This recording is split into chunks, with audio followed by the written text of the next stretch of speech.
Hello, everyone. Thank you for attending today's webinar, How to Trade China, Understand Local China Market Behavior to Capture Alpha. I'm Drew Voros, Editor-in-Chief at ETF.com, and I'll be your moderator for today's webinar. Before we get started, I want to cover a few housekeeping items.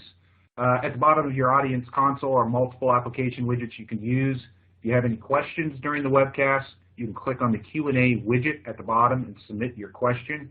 We will try to answer these during the webcast, but if a fuller answer is needed or we run out of time, it'll be answered later via email. We do capture all questions, and we really encourage the audience to raise questions because they're usually good, and do them as they come into your head. If there's a fundamental misunderstanding of a definition or something like that, I can interrupt our presenters and ask them to go back and explain something. So don't be afraid to raise what you might think is a stupid question because they're usually relevant. You can expand your slide area by clicking on the maximize icon on the top right of the slide area, or by dragging the bottom right corner of the slide area. If you have any technical difficulty, please click on the help widget. It has a question mark icon and covers common technical issues. An on-demand version of the webcast will be available approximately one day after the webcast or on Monday, and can be accessed using the same audience link that was sent to you earlier that you're on now. So on to our webinar, sponsored by CSOP. How to Trade China, Understand Local China Market Behavior to Capture Alpha. The China market is now available through U.S.-listed ETFs, as many of you know, and that's why you're here, but it remains an unknown to most U.S. investors. The world's second largest equity market is ripe with opportunity and risk. Understanding how the market works and why your current strategy isn't is critical for all investors. This webinar will focus on historical trends and trading patterns and will allow you to gain insight in the market and successfully incorporate China into your portfolio. A couple areas we're going to touch on today is explaining the mainland markets versus the Hong Kong exchanges and how that dynamic works and how it's developed. Economic outlook for China, which is always on everybody's mind for global macro purposes, if nothing else. Liquidity in the Chinese markets and the Hong Kong markets. Are there a difference in how that works? The government intervention into markets in China and the mainland exchanges. So on to our webinar, and I'm happy to introduce our presenters. Matt Collins, Head of Capital Markets at CSOP. Louis Liu, Portfolio Manager at CSOP. Chris Johnson, Vice President, Americas, ETF Trading, Macquarie. And Morgan Potter, Global Head of ETF Trading at Macquarie as well. So I'd like to introduce our first presenter, Matt Collins. Great, thank you, Drew, and thank you everyone for joining. We're very happy to host this webinar and partner with such a good partner in ETF.com. I'm Matt Collins. I lead our capital markets efforts for our U.S. business, and I'll also be joined by Louis Liu later in the presentation, and particularly for Q&A. He is our Hong Kong equity portfolio manager and recently relocated to support our business here in the U.S., so he's a very valuable resource on the China economy. So before I get started, let me just quickly introduce CSOP or CSOP to everyone on the call that may not be familiar. CSOP was the first asset manager to be set up and approved outside of China. So from that perspective, we had really a head start on the market, and we were an early adopter of what they call RQFI, which is essentially firm-level quota to the China A-share market. With that head start, we quickly became the largest asset manager, RQFI asset manager globally. And in terms of the U.S. market, we are the first manager to list in the U.S. directly. For a lot of you that have, and from what we can tell, it's quite a few people have been studying the China A-share market, particularly over the last 6 months to a year. A lot of the A-share products, China A-share products that you may be familiar with, are essentially joint partnerships with an asset manager that's over in Hong Kong or in mainland China. From our perspective as sort of the leader in the space, we understand that China is complex and it's volatile. So from that perspective, we felt it was better to list here directly and be more of a focused investment manager to the U.S. audience, so we could help address questions as the market develops. Which, China is always in the news, and it's always a good time to talk about China. And we receive questions on a daily basis and they can vary quite substantially. So we see that as our advantage. We launched here in March, and we have a few products, but for this presentation, we're going to focus on some of the things that we've observed over in Hong Kong and mainland China relative to how U.S. investors view and or invest in China, because there's some fairly important distinctions there. So let's get into it. Again, China A shares, there's no better way to put it. It's underrepresented. There's hardly an allocation to China A shares in the market. The historical legacy way of investing in China are what they call through H shares, which are essentially Chinese companies that put a listing out in Hong Kong called H shares. So international investors, like U.S. investors, can access Chinese companies without going into mainland China. That ETFs in the U.S. have had about a 10-year head start. It became the traditional default way of investing in China. And right now, about 95% of all ETF assets in the U.S. are invested in China are invested in offshore Hong Kong-listed equities. And I think the stat that surprises a lot of people is those equities have a 0.65 correlation, 0.66 correlation to actual mainland China. So despite the fact that it says China on the tin, it's certainly not correlated to the extent that most people believe to mainland China. Those same securities, so Hong Kong listed H shares, have a 0.6 correlation to the S&P 500. So the correlation between the U.S. and China is essentially the same. And I think the point that we want to get across to folks is that the world's second largest equity market is essentially underrepresented and not allocated to in the U.S. And there are good reasons for that. The market has evolved and is now open. And it certainly takes time to understand the market before you invest, and that's certainly why we've come to the U.S. Now, in terms of portfolio construction, we view China as a long-term asset. We will absolutely not debate anyone that China is more volatile than most other equity markets in the world. It's very difficult to argue that point. But we've found very few investors that are negative on China in the long term. And for folks that add China A shares to their portfolio along with other equity classes, it's really one of the last pieces of equity that can diversify other equity exposures in your portfolio. The correlation of A shares, and we use the FTSE China A50 in this particular example, is less than 0.4. It's about 0.35, 0.37 to the S&P 500. The next closest diversifier is what we've been talking about, is the China H shares. It's again about 0.6. But think about some of the traditional equities that are used to diversify that sleeve of a portfolio, like EFA, emerging markets, even frontier markets, which are very underrepresented in portfolios and extremely volatile. They still have a fairly significant correlation to domestic equity. And because the Chinese market acts differently, the makeup of the market is different. It's much more retail, which I think Chris and the folks at Macquarie will touch on. It acts fundamentally different from the rest of the world. So when there's global macro events, and we'll show some slides here soon, A shares in the China market tend not to skip a beat because they operate to their own drum. So that's very important for people that are long-term allocators when they consider A shares and the benefits to the portfolio.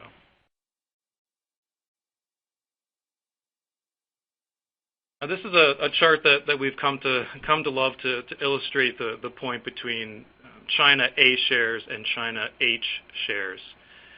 The red line here is representative of China A shares. So, securities that trade within mainland China that essentially became available to outside investors about 2 years ago on a scalable basis. From our perspective, the A share market, we've highlighted a few serious macro events that happened in 2011, 2012. You can see the China market essentially remained relatively stable during those events. But H shares, the China H shares, and there's ETFs out there like FXI, a lot of iShares offerings that have exposure to H shares only, but it just says China. They tend to move right along with those global macro events. It tends to be a very developed, institutional-focused market. But as you look at the red line, and particularly over the last year and a half, when we had one of the most historical bull runs that we've seen in any market, the A-share market is momentum-driven. And a lot of folks in the China market tend to follow their peers, and when they perceive a winner, that winner continues to win, and it multiplies itself. And if you look at this chart and you look at the bull run, you can see that H shares, they're certainly up. They had a tremendous run, but they just don't keep pace with the A share market. But the point that we like to illustrate is anytime there's a correction in China, which can happen and happened quite substantially a few months ago, it corrects just the same as the A share market. So I think there's a perception out there that Hong Kong listed shares tend to be more stable relative to A shares, and that's just not the case. What is the case is, investors tend to be more bearish outside of China, and they express that bearishness through China Hong Kong listed shares because they're more widely available. So I think this is a really a critical slide just to understand sort of the fundamental differences between ETFs that say China. There can be real differences that we feel a lot of investors should explore.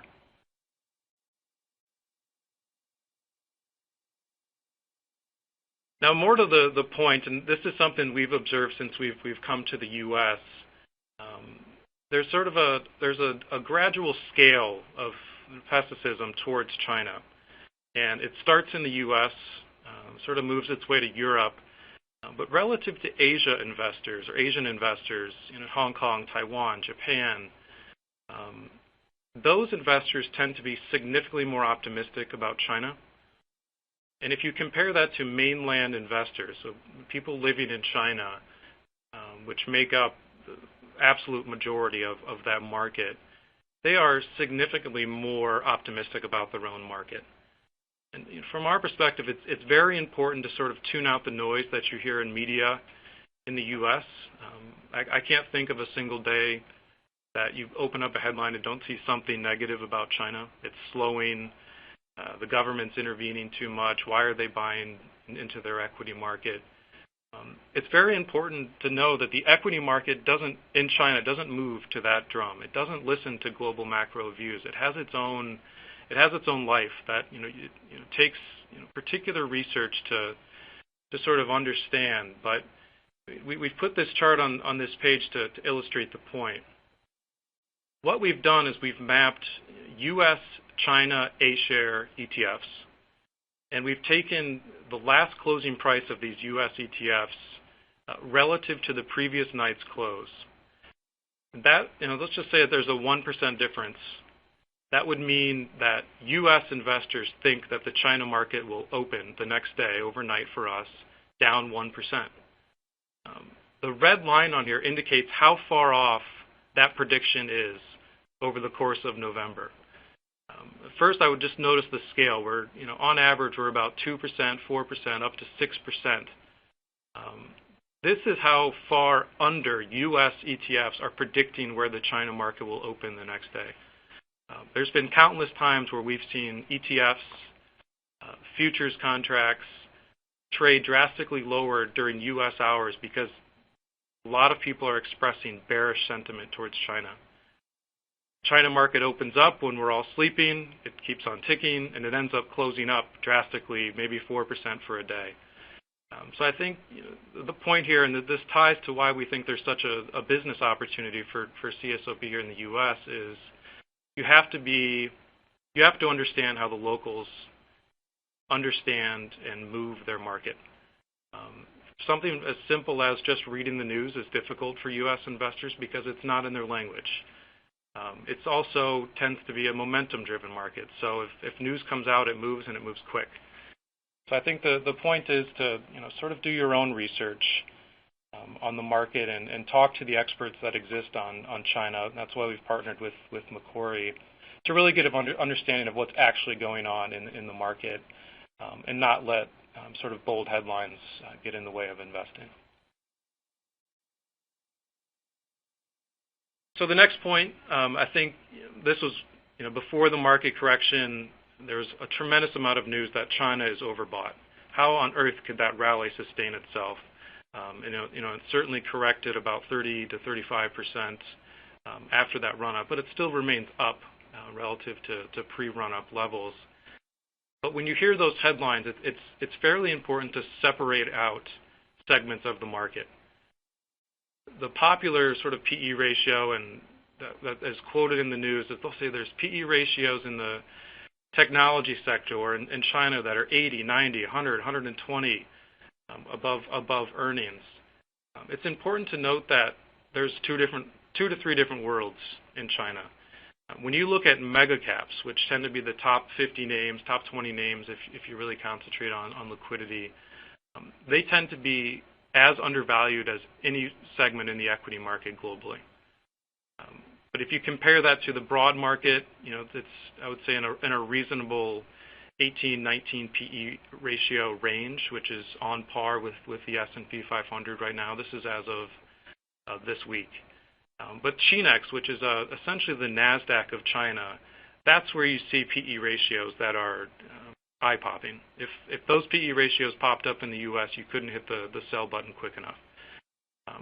But in China, it's also important that this doesn't deter investors with PE ratios like this. When they see success, that success tends to multiply itself, as I mentioned earlier.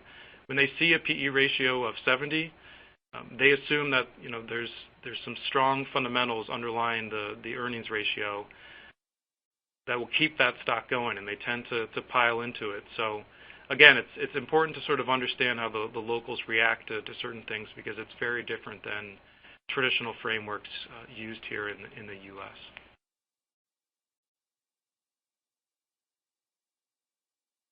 Secondly, the first product that we launched here in the U.S. is the FTSE A50. AFTY is the ticker. We launched this product for liquidity. I'd say there's two camps of people that invest in China. One are single country allocators or hedge funds, ETF strategists to a certain extent, that are putting macro views on that last maybe anywhere from 6 months to a year. Our recommendation for folks that have a shorter time horizon to invest in China is to concentrate on liquidity. A lot of the headlines, and it's very true, there tends to be suspensions in listings in China, but those are much more concentrated in the mid and small cap space. So to give you some perspective, the broad market in China got up to about 50% suspended as the market was correcting substantially. But if you look at the FTSE A50 and the top names, it was about 6% suspended. So very minimal liquidity implementation risk when you focus on the larger blue chip names in China. So we do want to stress that it's important to look for the underlying liquidity in your ETF or your strategy when you have a shorter time horizon. So a few more slides before I turn it over to our friends at Macquarie. I would say that the theme of the year, outside of sort of the macro views on China, has been the price disconnect between China A shares, so mainland China equities, to the same company that's listed in Hong Kong. So think of it as Gazprom, oil company in Russia that lists in ADR in New York, on the New York Stock Exchange. Think of it from that perspective. The A-share market, and there's about 60 names or so that have dual listings in both China, mainland China, and offshore in Hong Kong. As that rally went up, there became a very large disconnect in the price of the A share to the H share. In the chart that you see on this page, you see the premium level of all of these securities that have dual listings in China and offshore. The last, I would say, 3 months or so, there's been about a 40 to 50% premium of China A shares to their offshore H shares. So a great deal of interest in the U.S. has been piled into the sort of these offshore Hong Kong listed shares because they're cheaper in value, and they're ready to invest in China, but they want to do it in the undervalued securities. So there's a few points here, and the product that we launch is the CSI 300AH Dynamic ETF, ticker HAHA, H-A-H-A. There's about 240 names in the CSI 300 that don't have a dual listing. This product is long those 240A names all the time. But there's 60 names in the index that do have a dual listing, and this product buys the undervalued class. This is important for two reasons. One, you have to stay anchored to the A-share market to get the correlation to the Shanghai Composite. Otherwise, your investment isn't capturing China. There's no other way of looking at it. But we're buying the A or H shares if they're undervalued for additional alpha on top of that. So to the extent that this spread collapses and H shares catch up to their mainland counterparts, there's some additional alpha there. But I think more importantly, and based off the conversations that we have, is if clients are really looking for a solution that combines the two markets efficiently. Either they've invested in China H shares previously, and they want to keep that allocation, but they want to sort of tilt their way into the A share market. This product was really developed based off of that feedback. Hey, Matt. Yes. I have a question here. In terms of this pricing difference, is there ever a time when the H shares and A shares, generally speaking, reach parity, or is there always a discount premium one side or the other? And we can sort of, let's go through the chart here, but the last time that the Hong Kong shares were cheaper than their A counterpart was about December 14, which is the month directly before that rally in the A share market, directly before. And this particular index that the ETF tracks was mostly A shares at the time because the A was trading cheaper to the H. And that's when you saw, sort of this fundamental shift in A. And a lot of it, to your point, Drew, is, what causes it? Is it sustainable? No, it's not sustainable. It absolutely isn't. But what happens is you have a fundamental disconnect between how mainland China investors view their market and how everyone else outside of China views their market. You have people expressing a bearish sentiment through H, and people optimistic in China through A. And that's keeping this premium index above where you would expect it to be. And to your point, Drew, we've seen this level in the last 5 years where we're at now 5 times. And each time it's hit this level, it's corrected about 20%. But on average, I think we expect the A to trade a bit more expensive to H on average over time. Thank you.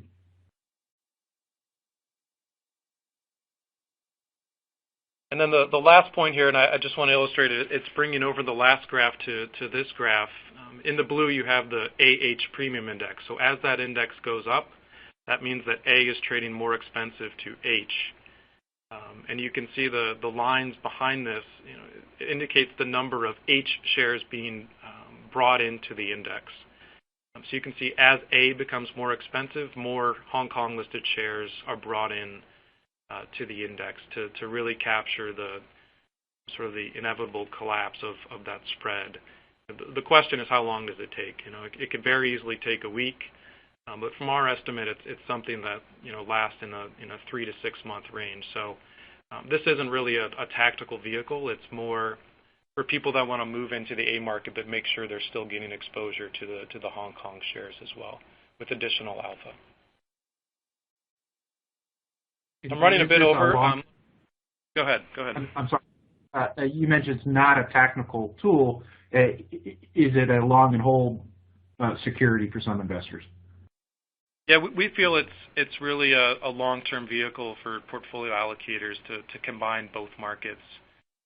There is a trading strategy out there, where you go long this product and short something that's only A. And that way you're market neutral to the China market, but to the extent that spread collapses, you capture the spread by doing that. But that's a risky trade and also an expensive trade, which our Macquarie could certainly explain. Last point, we did recently launch a MSCI China A currency hedged. This is the first and only currency hedged on the renminbi, hedging CNH. That's investing in the index globally that we're aware of. And right now, the CNH and the currency in China has been very stable. It's been as stable as you can imagine over the last several years. But we've hit a historical change, a rapid change, where that currency we expect to be more freely traded like any other currency in the world. So we do expect volatility and the risk of devaluation to rise substantially. Devaluation in the short term, certainly, and volatility over the next few years in that currency. So really something for everyone's toolkit once they decide that devaluation in China is inevitable or happening soon. So with that, let me turn it over to Chris Johnson over at Macquarie, and I think he has some great insights on trends that he's seeing from clients and some advice for trading strategies as well. Thank you, Matt. Thank you, Drew. Appreciate the opportunity to be here today. Everyone out there, we know you're busy. Thank you, you too, for your interest in China and for patching into this discussion. As Matt said, I am Chris Johnson. I work at Macquarie. I'm joined today by Morgan Potter, who is head of our global ETF trading business. We are Macquarie is a global investment bank based in Australia, but sitting, of course, across the various regions. We are an ETF market maker and authorized participants in all three regions across the globe. So trading ETFs on a daily basis through our New York, London, and Hong Kong operations. As I go along through the slides, just as was the case with Matt, I would encourage all of you to please go ahead and ask your questions. Tap those into the keyboard. We'll try to address them as we go along real time if possible. Otherwise, we'll hit them at the end. We'd like to focus our portion of today's webcast on giving you some broad context on China's equity market, drawing a distinction between trading and investing in the local market, and describing some of the key financial reforms occurring and their impact. Then we'll make an effort to summarize what can be done from a trading and investment standpoint. And we'll conclude with a couple of opportunities in both of those broad categories.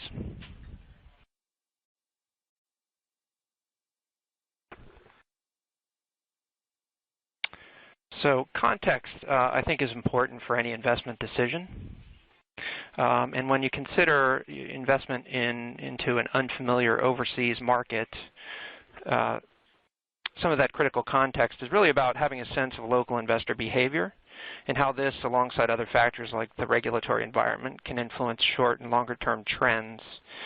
To this end, here we have a few data points that we think are revealing, and I'll just mention that I think Matt did a great job of highlighting a few of these during his presentation to give you a bit of the attitudinal component in China.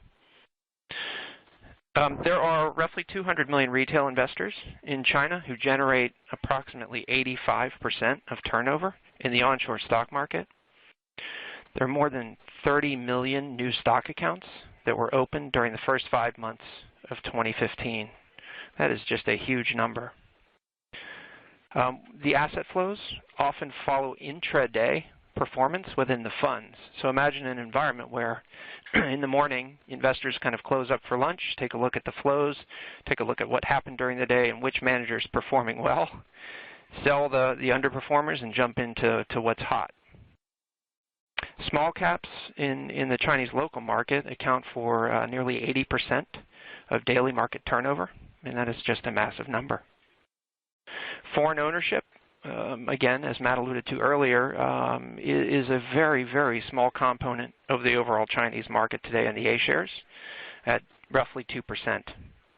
So a complete underallocation by the likes of the U.S.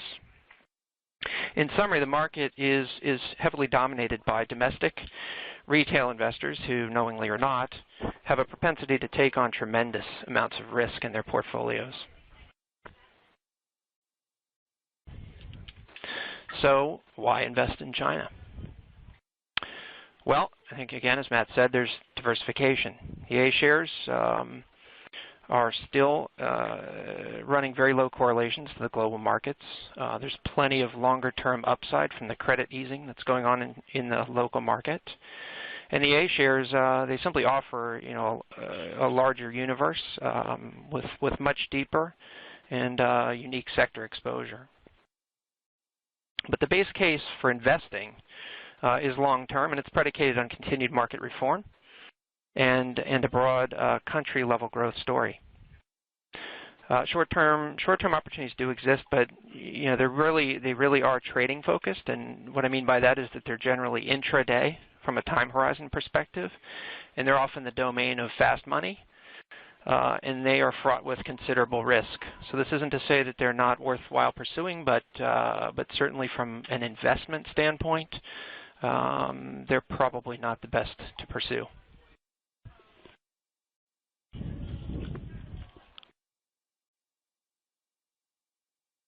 So turning to China's market reform, the agenda is the main reason we're able to participate in the local capital markets.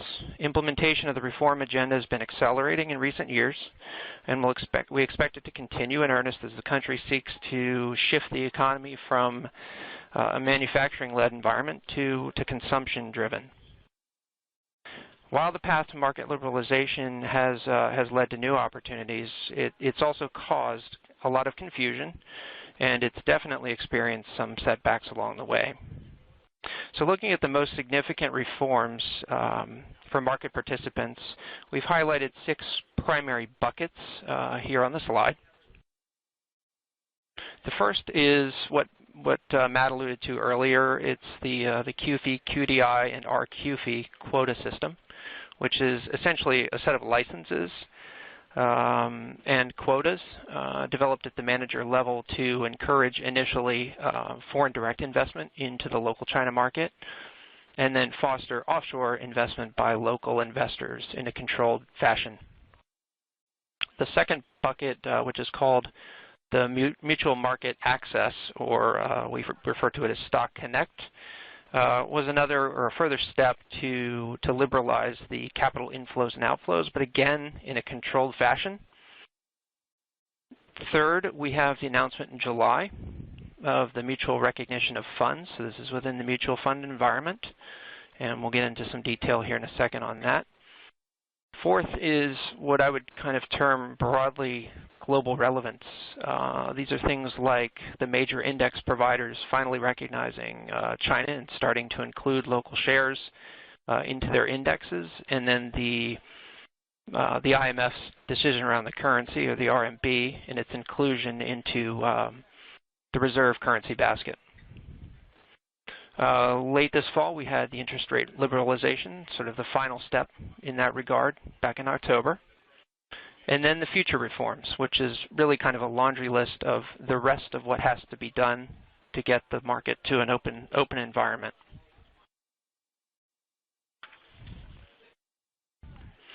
So diving into the mutual market, into mutual market access, otherwise known as Stock Connect, it began in November of last year, and it provides a link between Shanghai and Hong Kong for a limited list of both Shanghai and Hong Kong listed stocks that can be traded both northbound and southbound. The total list of stocks included are 569. Under Stock Connect, there are both aggregate and daily quota limits for the trading flows. So again, it's about control and ensuring a smooth rollout of capital inflows and outflows over an extended period of time. The chart below shows kind of no surprise here, but the spikes you can see in the northbound buy flows, which precede the June peak in the China A shares market, followed by a spike in the sell flows in northbound as well.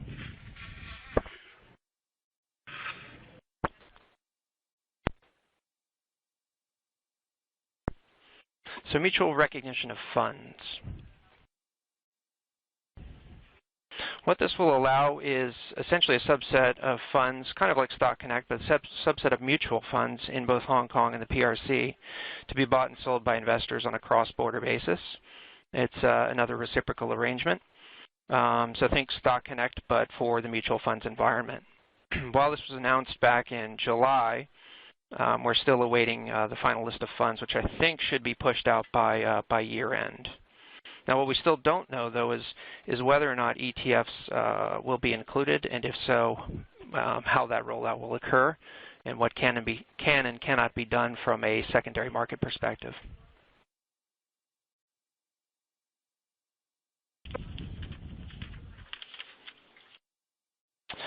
With respect to gaining global recognition, we're looking here at two significant developments that have occurred this year. I mentioned earlier MSCI and FTSE have both made moves to take a careful look at how the roadmap will look for inclusion of A shares into their global indexes.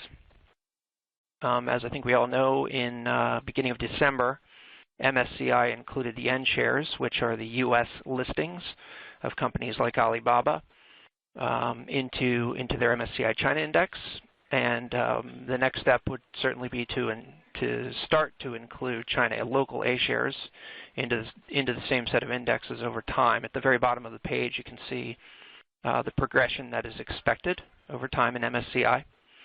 FTSE also has begun the process and created a provisional index to start to transition A shares into it, and Vanguard was among the first to start to include the A shares into their products, VWO included. Also, the IMF just recently at the end of November announced inclusion of the RMB, or the renminbi, into the SDR. Hey Morgan, I have a question going back to the Vanguard or the index inclusion.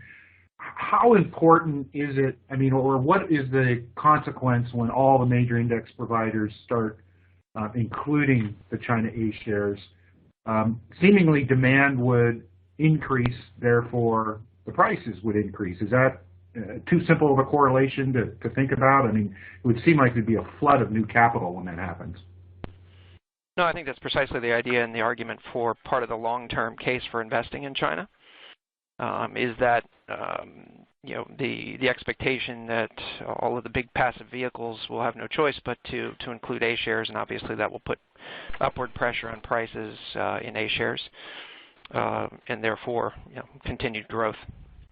And Drew, I think the estimate that MSCI gave was about $400 billion in capital that would move into the A share market over time. Thank you. Thanks, Matt. So lastly, from a reform roadmap angle, I think it's just worth mentioning what we see coming down the pike in the future. One is the imminent expansion of Stock Connect. Been a lot of rumors in the market over the past year around when does the Shenzhen exchange get included. I think that is definitely imminent. Our belief is that likely beginning of 1Q next year that comes to bear, and then following that there are question marks around what other markets or other links might occur, Taiwan, Singapore, etc. QDI2 and a number of other issues around the free trade zone being developed in Shanghai are also interesting to look at. These are other ways, again, to, on a controlled basis, to start to offer opportunities for capital in and outflows. Again, all with the design around opening up the market completely.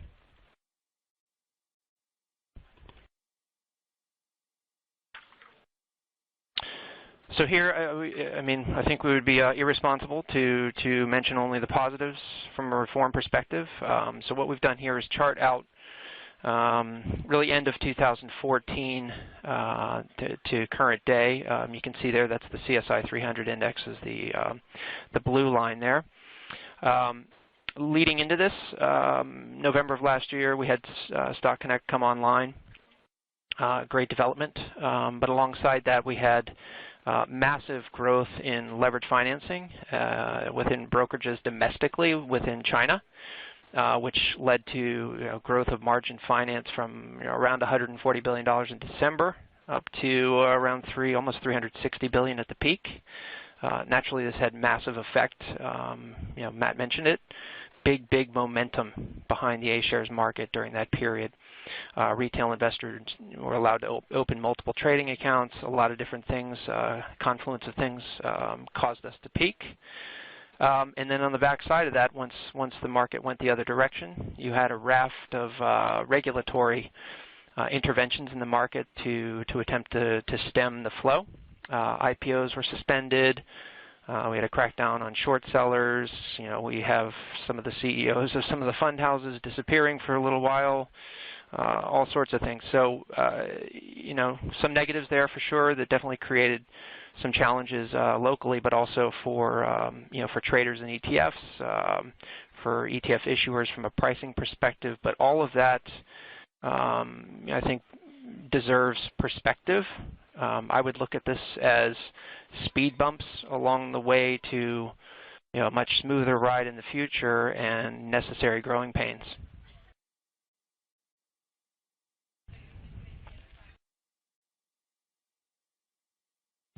So one of the questions, I think, on the heels of all this reform and some of the confusion in the marketplace that we get from our clients a lot is, okay, this is a rapidly changing environment, so what actually can we do? What can and can't we do? And we had investors during the post-peak period calling for, how do they short the market? How do we do this, that, and the other? So I thought it was worth just listing out here some very basic strategies that can be done in the market today. So top of the line there, top of the list, you can go long, you can buy single or onshore stocks through the Connect that we mentioned earlier. So 570 odd stocks that can be held long. When doing this, there are some implications from a currency perspective. If you're interested in trying to hedge that out, we can chat more about that later. You can go long or short a basket of the offshore stocks. So again, this causes a bit of confusion, but there are red chips, S chips, H shares, N shares, and so on. Effectively, all of these are, in one form or another, Chinese companies that have listings in various markets outside of mainland China. There is obviously the long-short index futures strategy. Very limited range of exposure. The most popular future at the moment tends to be, from a liquidity perspective, listed in Singapore. In dollar terms, it's the XU contract. It's an A50 contract, so again, very large cap oriented. Doesn't give you a look into the Shenzhen listings, but it is a way to gain exposure. You can long and short ETFs listed here domestically with either local or offshore stocks.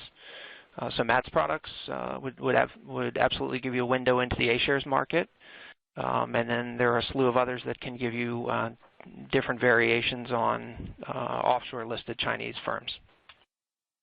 One note there from a short perspective, again, this gets back to clients calling in post mid-June peak. Borrows on the ETFs can be very, very expensive. Obviously, when something's going down and lots of people want to pile on to a short, that can drive up your financing costs. So there are challenges today.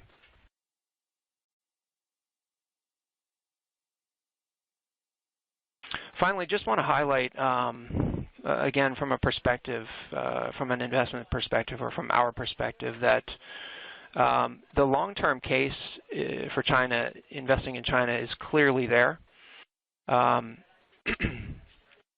Number of reasons why we believe that, and again, I think the regulatory reform, these peaks and valleys, they are pretty extreme. But again, if you're an investor taking a view on the next 2 to 10 to 20 years, there's a very clear case for going to China in the local market. On the right-hand side, you can see, again, just for perspective, the S&P 500 is the blue line, and the gray line is the CSI 300. Point to point over the past year, despite all of the noise and the peak and the crash in China, over that 1 year period, the CSI is still up 23% in U.S. dollar terms, while the S&P has done very little. If you extend this out over a much longer period of time into the future as these reforms continue, I think there's a very, very strong argument to be invested in China. That said, short-term perspective for the fast money, there are obviously lots of opportunities for traders, but you must have a massive risk appetite and ability to get in and out very quickly to take advantage of things like the disconnects in prices that have occurred onshore versus offshore as asset flows have moved between QFI products and RQFI to Stock Connect and beyond. The headline, regulatory shifts, news flow, all of that can create tremendous opportunities intraday, but these are very difficult to capture and to realize, and again, clearly within the realm of trading and not investing. I think I'd like to leave it at that, and we'd be happy to take questions, or I'll turn it back to Drew. Thanks, Chris. Yeah, we do have some questions coming in.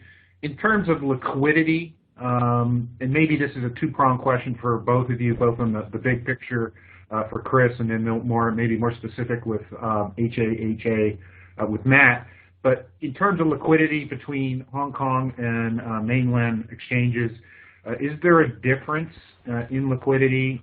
How does it matter in the big picture? And then in terms of HAHA, it's more heavily weighted on the A share side and than the H side. I'm wondering if that's an issue. Maybe I'll hop in on. Yeah, sure, Matt. I'll start with just the broad liquidity question. I guess I could couch that a couple of different ways, but to some degree, if you're sitting in the U.S. as an investor and you're not within the fast money trading realm with direct connections into the market there through Connect, the liquidity of A shares on an individual stock basis is somewhat irrelevant to you because you're typically going to be trying to capture that through maybe an ETF or else otherwise, and that problem then becomes that of guys like us who sit in the market and have to trade the underlyings. I think the turnover is massive, in China on a relative basis to the U.S. And so I guess perhaps where the question may be headed in terms of ETFs is, whether there's enough underlying liquidity to trade some of the products that, from a top-line perspective, that are listed in the U.S. may look like they're not so tradable. And the answer is yes. There's plenty to be done underneath the ETF wrapper, despite smaller volumes on the U.S. listing. Yeah, I agree completely. I think I brought this slide up that we touched on earlier, but in terms of turnover and volume, the two exchanges in China rank 1 and 3 globally. So there's really no comparison between volume in China relative to the rest of the world. So liquidity is actually not the concern whatsoever. What is a concern is suspension. Some securities. There's been a considerable hike in mergers and acquisitions in China as the government is sort of essentially giving power to the market, and you're seeing a substantial amount of consolidation over there. So you do see some suspensions due to that. That's really of heightened concern to a lot of people. So to the extent you want to be a stock picker in the A-share market, we strongly advise against that. It's much more about the macro view. And that's really one explanation of why you don't see more granular product offerings here in the U.S. It just doesn't quite make sense yet. It's more about macro. And in terms of HAHA, the liquidity is certainly there. It's dominated by the A-share market. And the Hong Kong market is really a legacy function where outsiders couldn't access China. So these companies wanted sources of capital, so they put a listing in Hong Kong. So we really expect that market to become less influential globally. It'll remain the same from an asset perspective, but I think more and more assets will move to A over time, and that's really why we're combining the two markets to prepare for more similar trading patterns between the two, particularly from a valuation perspective. Thanks. We have a question on the government intervention. I'll throw this out. Anybody can take it. Do you feel that the government intervention in the mainland markets helped or hurt? And does that undermine credibility of those markets? Yeah, I mean, from our perspective, as we talk to U.S. investors, it certainly hurt, right? I mean, you can't argue any other way. But the message here is that China is on a path, and they're not coming off that path, and that is to open up their markets globally. They want to be a freely exchanged currency, and they want their equity market to be open. And what you saw is essentially a cleanup of the market. There was a significant amount of margin trading where people were doubling, tripling the amount of capital they actually had, and that's what caused the run-up. And they were essentially taking those margin balances off the books, and people had to close the accounts, and that's what led to the correction we've seen. But in that time, they became worried that it was crashing too much as people were just now starting to pay attention. So they started to limit short selling, which is, it's happened in various forms across the world, but I think as people view China, they become more worried. So I think a lot of these interventions have hurt confidence, particularly in Europe, developed investors, Europe and the U.S. But from what we're hearing is, they're doing anything to open up their markets, and they don't want certain smaller issues to get in the way, and that's why you've seen so much intervention. A question on the economic outlook for China. Right now, it seems to be there in a steady slowdown. What is, I'm not sure who wants to field this, but what is sort of the long-term economic outlook in terms of GDP growth? Are we going to continue to see a step down in growth? And is that just a maturing economy, or is that truly an economy that's slowing and having trouble?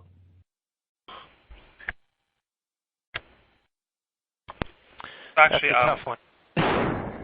Go ahead, Matt. We can actually share two perspectives to answer the question. The first angle to look at the question is actually, although we are no longer at a high-digit growth rate, 6% growth are still decent compared with other major economies. And some people may argue that the GDP amount is huge, so maybe the future growth will slow down. But when we use the per capita GDP, actually the China's per capita GDP is much lower than the other major current economies. That's why we still think there's a huge potential for GDP growth. Second angle to look at this question is actually if we still focus on the traditional sectors like commodities, like steel, cement, actually the growth is slowing down. But for other sectors, for example, healthcare, consumption, actually the growth are very rapid actually. We can use the movie box office as an example. Earlier this year, actually China passed the U.S. to become the first largest movie box office market in the world. And actually the movie market has been growing at 80% growth for several years. And because Chinese are getting more and more wealthy, and the demand for higher quality products, consumer goods, healthcare products are also growing. And we see the growth on these sectors will pick up in future. So in summary, I think although we see some slowdown in some traditional sectors, but in the future emerging sectors like healthcare, consumption, actually it will help the overall GDP growth. Great. Thanks. One last question before we wrap up here. I think it's a good one.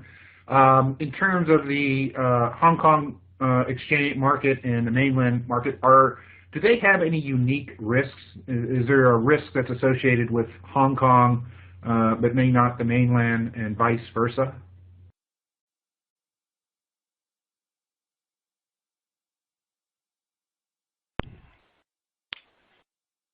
I think just this is Chris. I think generally not so much, but I think there is always the the background legal question where Hong Kong, although it sits within the purview of PRC, it has been fundamentally a rule of law, and ownership is quite clear and all of those types of things. Whereas within the PRC, it's a little bit perhaps murkier from an ownership perspective and your ability to repatriate and that sort of thing. So I think a very small risk, but nonetheless something that is decidedly different to some degree between the two. Well, great. Thank you.